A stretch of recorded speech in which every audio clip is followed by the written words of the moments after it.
কোনো পরিবেশ কোনোভাবেই বিঘ্নিত করতে হৃদয়ে ভেঙে যাওয়ার পরিস্থিতি অনেক বেশি।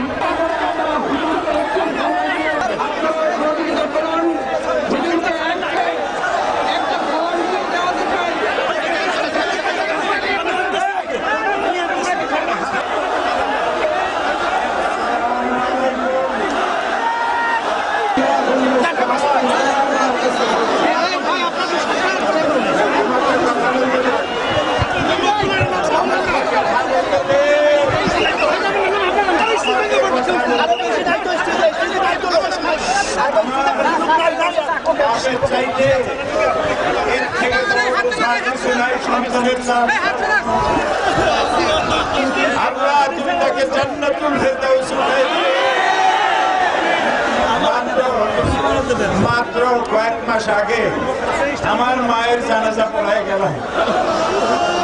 আমাকে একটু সময় দিল না।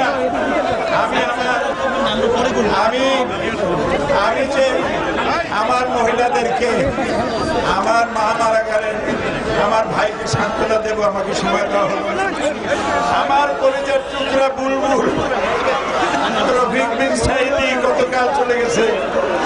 আমি জানতে পারলাম আজকে আসরের নামাজের সময়। ও আল্লাহ,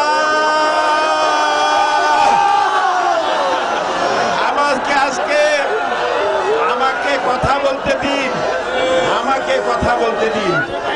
আমি আজকে 50 বছর কোরআনের তাফসীর করেছি সারা বাংলাদেশে, সারা পৃথিবীতে। আমাকে বানানো হয়েছে যুদ্ধ অপরাধী, আমাকে বানানো হয়েছে চোর, ডাকাত, হত্যাকারী, ধর্ষণকারী। আমি আল্লাহর নামে কসম করে বলছি, আল্লাহ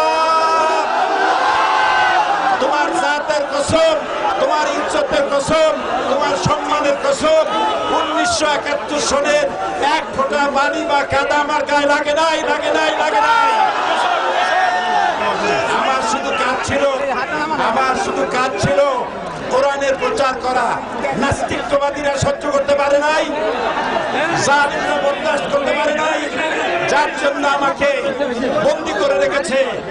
আমি শাহাদাতের তামান্না করি, আমি শহীদ হতে চাই।